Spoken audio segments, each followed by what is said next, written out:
let's go to the Reds real quick here, Skitty. I've tried to kill them off a few times here on this podcast, figuring like we'll just ignore them until we actually get to the end of the season. We'll talk about their obituary.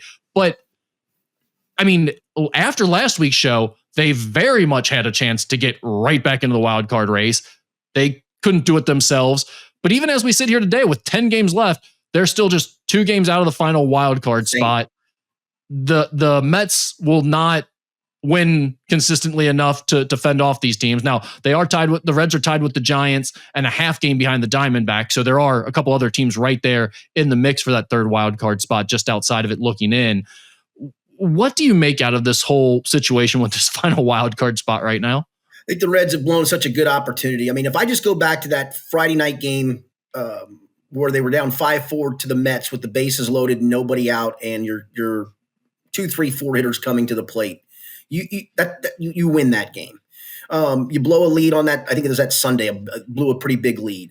You had that extra inning game against the Padres where actually you blew a lead in that one. Then you go to Oakland and all you need to do is take one game now in retrospect. You do I'm not even asking you to like put together a 6-game winning streak. I'm just asking you to finish off games you should have. And there was that 8-1 game against the Brewers. Finish those off. The other thing too is I hate to do this because I think it's a 500 talent team, probably, maybe even a little bit less. But Terry Francona has done some mind-boggling freaking things, man. Will Benson doesn't play for a month, and then, Will Benson, let's put him in the lineup. And listen, he can't play against lefties. He's a fully, absolute 1,000% platoon player. That part I'll get you. But he should have been in the lineup. Then you bring Sal Stewart up, and I don't know how to use him. What are we doing here? Sal Stewart should have been up a month ago. The Sal Stewart thing has been absolutely infuriating to witness. So you brought up the Terry Francona thing, Skinny. That's what I'm wondering. This whole race. I mean, I was in agreement with you that this is about a 500 team. I didn't think they got much better from last year. I've said it all season that I don't know what we're expecting from Terry Francona when it's basically the same team as last year. But they're in this situation where the door has now been wide open for like a month for them to make a move. Is there a point where you start kind of like, I mean, let's say somehow they make this miraculous run over the next 10 days and they do find their way in. At what point do you start assessing this to Terry Francona? Do you put any of this on him? Like, it would be amazing if he pulled this off, or if they continue to flail and can't figure it out. Do you look at the last month of the season and say, man, how can you not find a way to get it done there with the door being wide open the way it was? I mean, he did 2 disservices to Elly De La Cruz as well. I mean, never giving the kid a day off. And I talked about this 3 weeks ago, the kid's gassed. And then despite all of his flailings, and he was flailing badly for a pretty large sample size. It has been flailing, wasn't it? And you still kept hitting him third every single solitary day. It's okay. His psyche can handle if you go, hey, man, I'm just taking the pressure off. I'm putting you down in the order. I'm going to hit you 7th.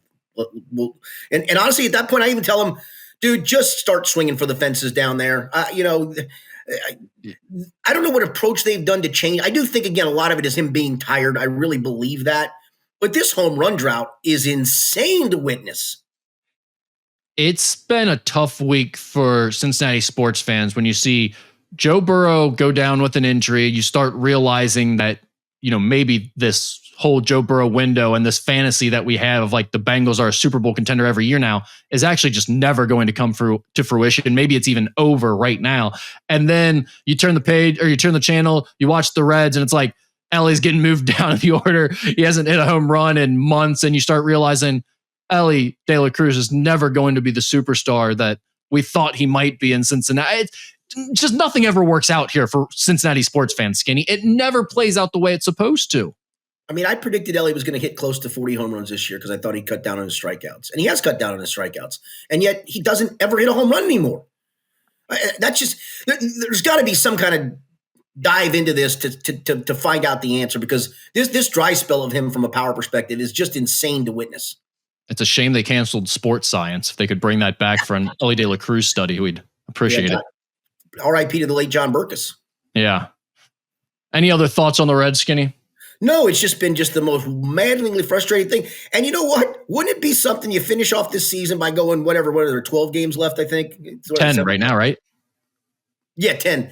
Go 7-3, and the other teams around you just disintegrate, and you get into the playoff. I mean, it's not out of the realm of possibility as we sit here. As we do this podcast, as we sit here and do this podcast, the Reds' next game, they could be a game out. Yes. Last week, I thought it was pretty much over, and then they were at like a half game back at one point. They really had the chance and just could not do anything with it.